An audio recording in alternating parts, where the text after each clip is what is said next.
Jujur Li, bahas skena permusikan di tahun 2000-an awal itu seolah nggak ada habisnya. Apalagi waktu band emo dan post-hardcore ramai bermunculan.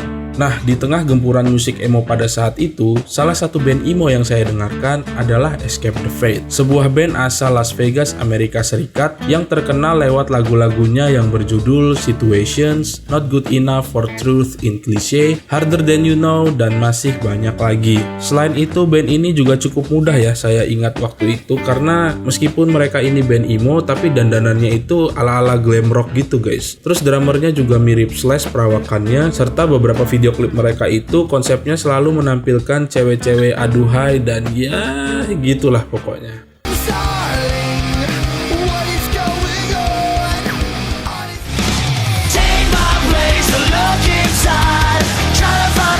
Sejak dibentuk pada tahun 2004, band ini tercatat sudah beberapa kali gonta-ganti personil.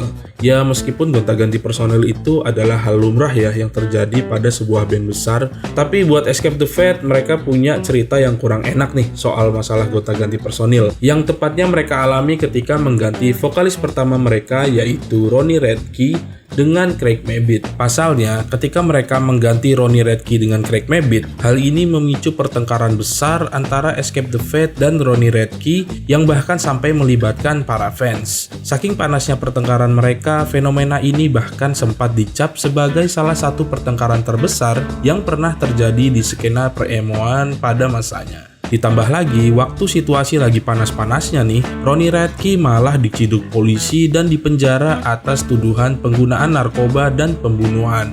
Nah, kira-kira seperti apa sih kejadian lengkapnya? Kalau kalian penasaran, jangan skip video ini ya, dan selamat menyaksikan kisah pertengkaran panjang antara Escape the Fate dan Ronnie Radke, sang mantan vokalis.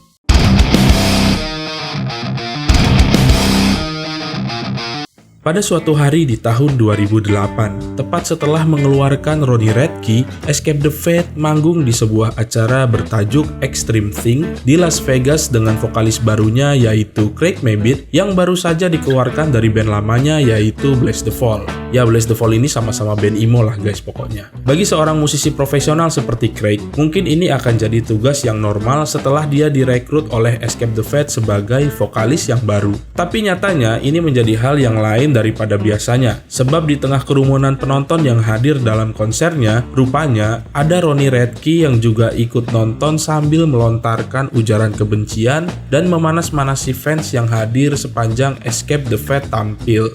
Alhasil, para penonton pun jadi tidak terkendali. Bahkan saking gak karuannya situasi pada saat itu, Craig Mabbitt sampai lupa lirik ketika bernyanyi. Kemudian saat Escape the Fate sedang bersiap untuk memainkan lagu The Flood, Radke masih saja terus melontarkan hinaannya dari kerumunan penonton.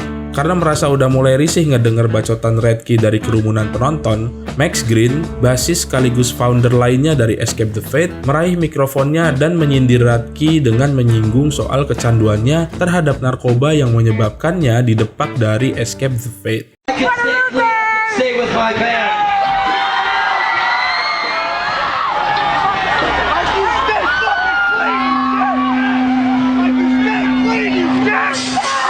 Dan dari sinilah awal mula terjadinya pertengkaran panjang antara Escape the Fate dan Ronnie Radke yang nantinya akan memecah fans menjadi dua kubu, yaitu kubu Escape the Fate dan juga kubu yang fanatik sama Ronnie Radke sendiri. Bahkan nih, fans yang fanatik sama si Radke ini sampai membuat kaos bertuliskan tim Ronnie dan memakainya setiap kali Escape the Fate manggung, seolah-olah mereka sengaja mau membuat situasi ini makin panas gitu guys. Gak heran hal inilah yang pada akhirnya membuat Craig sering adu mulut dengan para penonton saat sedang manggung. Sebab sebagai vokalis yang baru, Craig cukup dapat banyak tekanan berat dari fans Escape the Fate yang terpecah ini.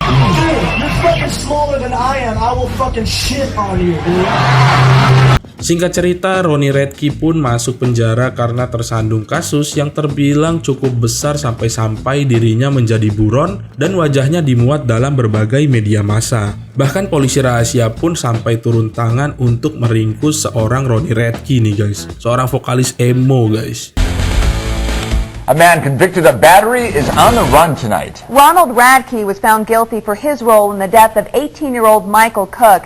Kasusnya sendiri adalah pembunuhan dan penggunaan narkoba. Tapi di sini saya nggak akan cerita panjang lebar soal kasus si Redky ya. Yang jelas dia berhasil terlepas dari tuduhan pembunuhan, tapi yang paling memberatkannya di sini adalah kasus penggunaan obat-obatan terlarang atau narkoba lah. Bahkan Max Green sendiri sampai memberikan komentarnya dalam podcast Alternative Press tahun 2009 bahwa Redky masuk penjara karena dia gagal lolos tes urin guys, kata si Max Green. Nah uniknya nih, kerasnya jeruji penjara ternyata nggak cukup kuat guys buat membungkam suara si Redky nih guys. Jadi setiap kali teman-temannya si Redky ngejenguk dia di penjara, ternyata Redky ini selalu nitip pesan sama mereka dan meminta mereka menyebarluaskannya atau minta tolong nulis gitulah di internet guys. Jadi ya udah deh, meskipun di penjara, Redky ternyata masih tetap bisa aktif menulis keresahannya di blog MySpace-nya kala itu. Terutama terkait masalahnya dengan Escape the Fate yang bukannya mereda waktu dia masuk penjara, tapi justru malah tambah panas lagi gitu guys. Soalnya ternyata si Redky ini di dalam penjara tuh masih pengen ngebacot terus guys. Nah, salah satu tulisan yang dia buat dalam blog MySpace-nya ketika baru masuk penjara, sebagian besar berisi tentang kekesalannya terhadap Max Green yang dia rasa telah mengkhianatinya selama ini dan menjadi penyebab utama dirinya berada di balik jeruji besi. Atau bahasa kerennya tuh si Max Green itu cepuin si Redky lah, makanya si Redky itu masuk penjara. Nah, selain itu si Redky juga menegaskan kepada si Max bahwa dia akan terus menjadi bayang-bayangnya Redky. Sebab si Redky itu juga menegaskan bahwa ya Escape the Fate itu ya tentang dirinya gitu, dan selamanya akan menjadi soal Ronnie Redky gitu. Nah setelah itu si Redky pun menghilang selama beberapa waktu di dalam penjara. Tapi gak lama kemudian dia tuh tiba-tiba kembali muncul gitu guys, terus nulis sesuatu lagi nih dalam blog MySpace-nya. Dan kali ini dia nih mulai menyinggung Craig Mabbitt guys, vokalis yang menggantikannya di Escape the Fate. Nah seperti inilah tulisannya guys. Gua belum pernah bahas ini sebelumnya, tapi kayaknya lu pengen banget terlihat seperti gua ya. Bahkan gua lihat lu sampai nidurin mantan pacar gua kan. Jadi gua pengen tanya sama lu, gimana rasanya penis gua? Dan gimana rasanya mikrofon gua? Gimana rasanya hidup seperti gua? Pasti hebat banget lah ya rasanya. Gua paham kok, tapi sebaiknya lu jangan terlena. Saat gua keluar penjara nanti, itu akan jadi akhir dari riwayat lu. Sebab sosok asli yang coba lu tiru akan kembali. Tapi hey, mungkin lu bisa jadi backing vokal untuk band gua kali ya. Ini memang terdengar cukup mengejutkan saat itu ya, tapi nyatanya Craig memang mulai dekat dengan mantan pacar Redky yang bernama Mandy Murders. Nah, Mandy sendiri ini terkenal sebagai ratu skena emo pada saat itu guys, dan juga dia ini wanita yang berperan sebagai Juliet dalam video klip Escape the Fate yang berjudul Not Good Enough for Truth in Cliché.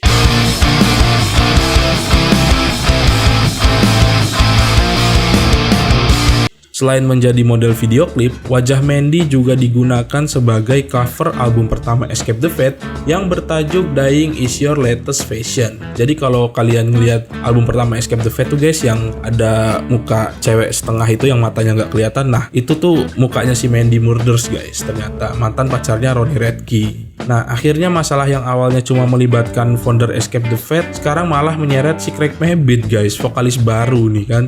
Nah yang jadi pertanyaan saya nih, dari mana si Redky tuh tahu soal kedekatan Craig sama Mandy guys? Secara dia waktu itu tuh masih di dalam penjara, dan ya nggak mungkin juga dong dia nonton YouTube dalam penjara. Soalnya memang ada sebuah video di YouTube yang merekam ketika Craig menyapa Mandy saat sedang manggung guys. Hi Mandy, you were in this video. Good job.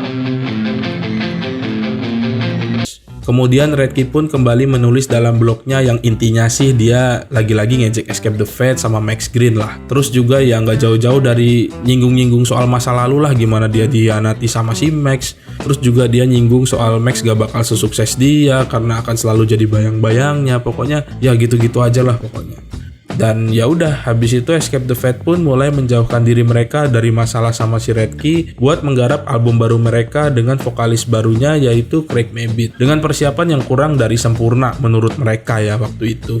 Tapi meskipun begitu, berkat semangat dan kerja kerasnya, band ini pun akhirnya berhasil mengeluarkan album pertama mereka tanpa Ronnie Redky yang bertajuk This War Is Ours, yang rilis pada tahun 2008 dengan hits-hitsnya seperti The Flood, 10 Miles Wide, You Are So Beautiful, Something, This War Is Ours, dan Harder Than You Know. Dan menurut saya pribadi, album ini tuh juga terbilang cukup sukses ya waktu itu, karena berhasil terjual sebanyak 13.000 kopi pada minggu pertamanya. Dan saya pribadi juga waktu sekolah sering banget dengerin lagu-lagu dari album yang satu ini guys. Ya karena lagu-lagunya emang enak aja gitu buat gua, dan ada nuansa baru atau warna musik baru ketika Craig Mabbitt tuh mengisi vokalnya. Dan ya waktu itu lagu-lagu mereka juga sering diperbincangkan gitulah. I feel the pressure, it's coming down on me. And now you wish that you meant something.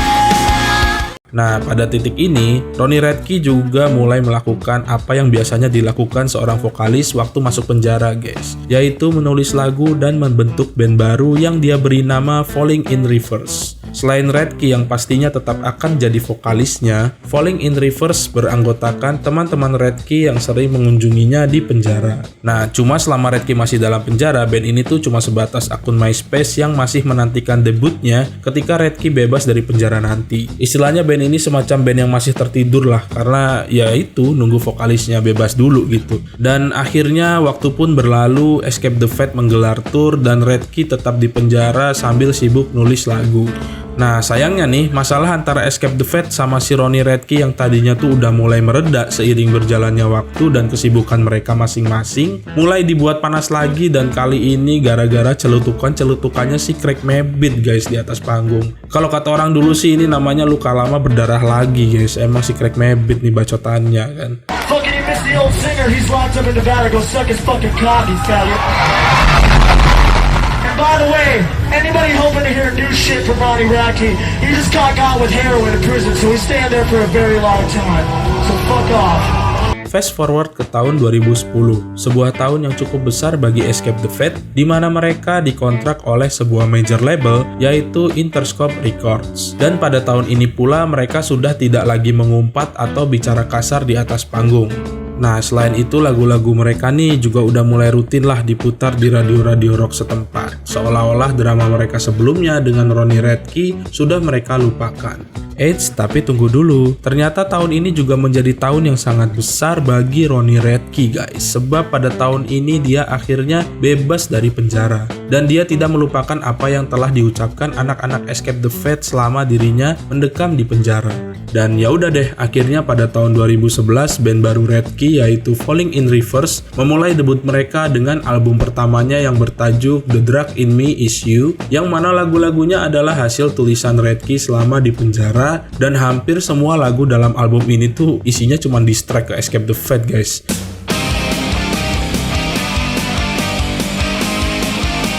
Tapi ya salah satu album diss track yang paling frontal dalam album ini terdapat dalam sebuah lagu yang berjudul Magic Tragic, di mana Ronnie Radke secara terang-terangan mencela para personel Escape the Fate, khususnya Craig Mabbitt.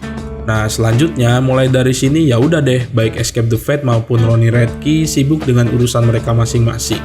Waktu pun berlalu dan secara mengejutkan pada tahun 2014, Craig Mabbitt dan Ronnie Radke tiba-tiba mengumumkan bahwa mereka telah mengakhiri pertengkaran panjang mereka dengan menggelar tur yang bertajuk Bury the Hatchet, atau kalau di bahasa Indonesiain itu artinya mengakhiri konflik lah. Nah, pada titik ini baik Radke maupun Craig sudah sama-sama lelah memendam kekesalan mereka selama bertahun-tahun. Dan bahkan si Radke pun juga bilang kalau itu ngeganggu kesehatan dia gitu. Apalagi baik Craig maupun Radke itu pada saat itu udah matang dari segi usia lah guys, dan kelihatannya mereka berdua nih pengen hidup tenang dan berkarya tanpa ada beban pikiran atau konflik.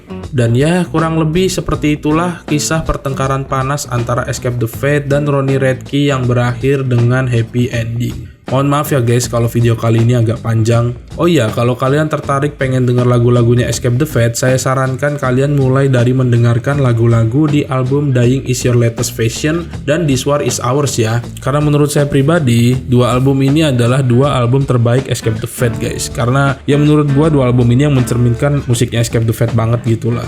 Kalau begitu segini dulu aja untuk video kali ini. Kalau kalian suka sama video saya, jangan lupa like, share, dan subscribe ke channel saya ya. Dah.